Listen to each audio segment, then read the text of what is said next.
What's up, beauties and handsomes? It is a Monday. And today I am going to be talking to y'all about balancing work life and being a mom and being a YouTuber and still doing everything else and still maintaining my sanity. If you're a mom who already got it all together, then this ain't for you. But if you are a mom who there's just not enough time in the day, then this video is for you, just to help you keep your peace of mind, because life in itself is already challenging. Being a mom on top of that is super challenging. And then if you got like side hustles and other things that you're doing on top of working, on top of being a mom, extremely challenging. So hopefully some of these tips and hacks that I've learned over time will help you just gain control of your day. Okay, so my first tip would be to figure out what your ideal day is. Everybody's ideal day is not the same. My ideal day might drive you crazy, and your ideal day might drive me crazy. So I can give you this whole list of things to do throughout the day, but if it's not going to help you, then it's pointless. So figure out what type of day is going to have you waking up like, I'm about to kill this, and go to sleep like, I am a bomb mom. Can't nobody touch me. Number 2, once you figure out what your ideal day is, plan ahead as much as you can, whatever you can. Like for me, I know I set my clothes out the night before. I packed my lunchbox the night before. I try to do those little things the night before, so that when I wake up in the morning, even if I wake up a little later than usual, which does happen sometimes, because life happens, I'm not scrambling around. Like, I can just get what I need to get, do what I need to do, and go. Third would be to make a to-do list each and every day. I try to keep mine down to a minimum of 3. The simpler, the better, I've noticed, because there was a point in time where I tried to write down everything that I really want to do throughout the day, and it was just too much, and it got really, really overwhelming, to the point I was just like, forget it, and I ain't get nothing done. So I find that 3 is simple enough that I can do it, and if I don't get something done, it's okay. I can just move it to the next day or whenever I can get to it. So that'll be my third thing. Number 4, do not be afraid to ask for help in your household if you're living with somebody else, and from family and friends who you trust with your child. I am the type of person, I try to do everything by myself. I try to be superwoman, but at the end of the day, I'm human and I get tired.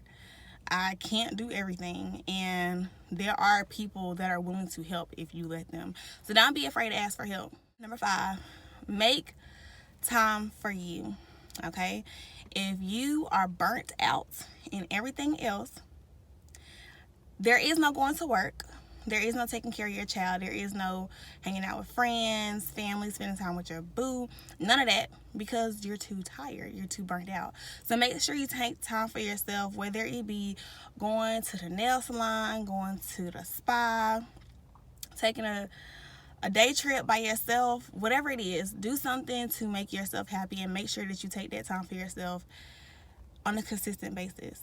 So even if it's just once a month, like that's what I'm about to start doing. I have done it sporadically here and there, but that is something that I am really focusing on this year, is making sure that I take time for myself, because when I do take time for myself, I treat people better.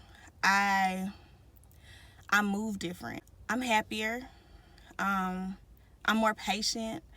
Like, just noticing little stuff like that lets me know that I need that on a consistent basis. So there's that. So make time for you. It's not some small thing that you can kind of just push under the rug, like I'll get to it when I can. No. Next thing I would say is to try to challenge yourself to make a morning routine and a night routine. For me, I try to stay off of my phone the first hour of every day and the last hour before I go to sleep, just so when I wake up, I'm filling my mind with nothing but positivity and nothing but what I want to fill my mind with, so I can kind of set the tone for my day. I write in my journal, I work out, I listen to some kind of motivational video as I'm getting ready. So by the time I'm getting to work, I'm like, yeah, I'm about to kill it. I'm about to kill it. Run them numbers up.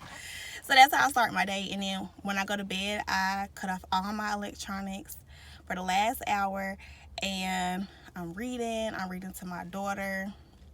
I'm budgeting. I'm doing something that I didn't get done earlier. Whatever the case may be, I'm doing something that does not require me to be glued to some kind of screen.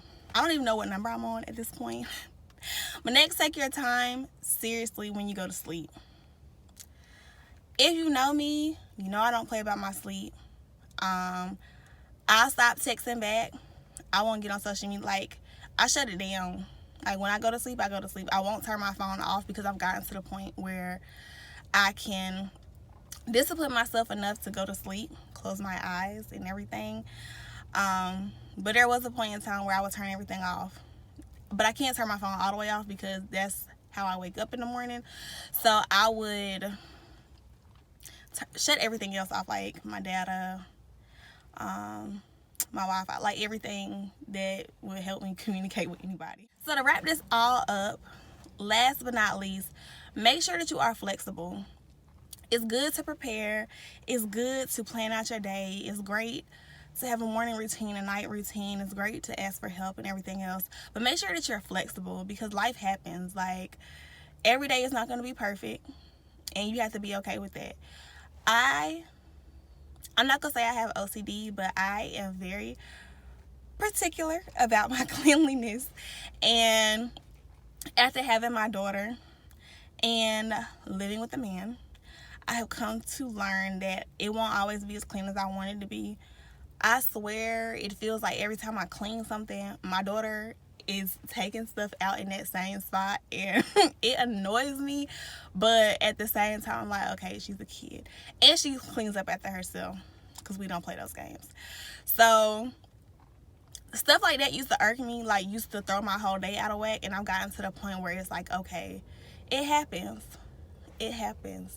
Being a mom is fun, like, I'm not gonna lie, but it can be very, very stressful. So don't beat yourself up too much. Whatever you're doing, you're still here. Your child is still alive. They're still okay. So you're doing a good job.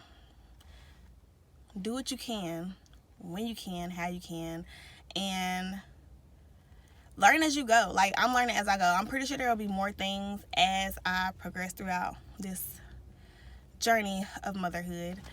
But for now, this is what I have, and this is what has been working for me. I hope this is helpful for a mom out there. Let me know what stuff you implement or whatever, and like this video.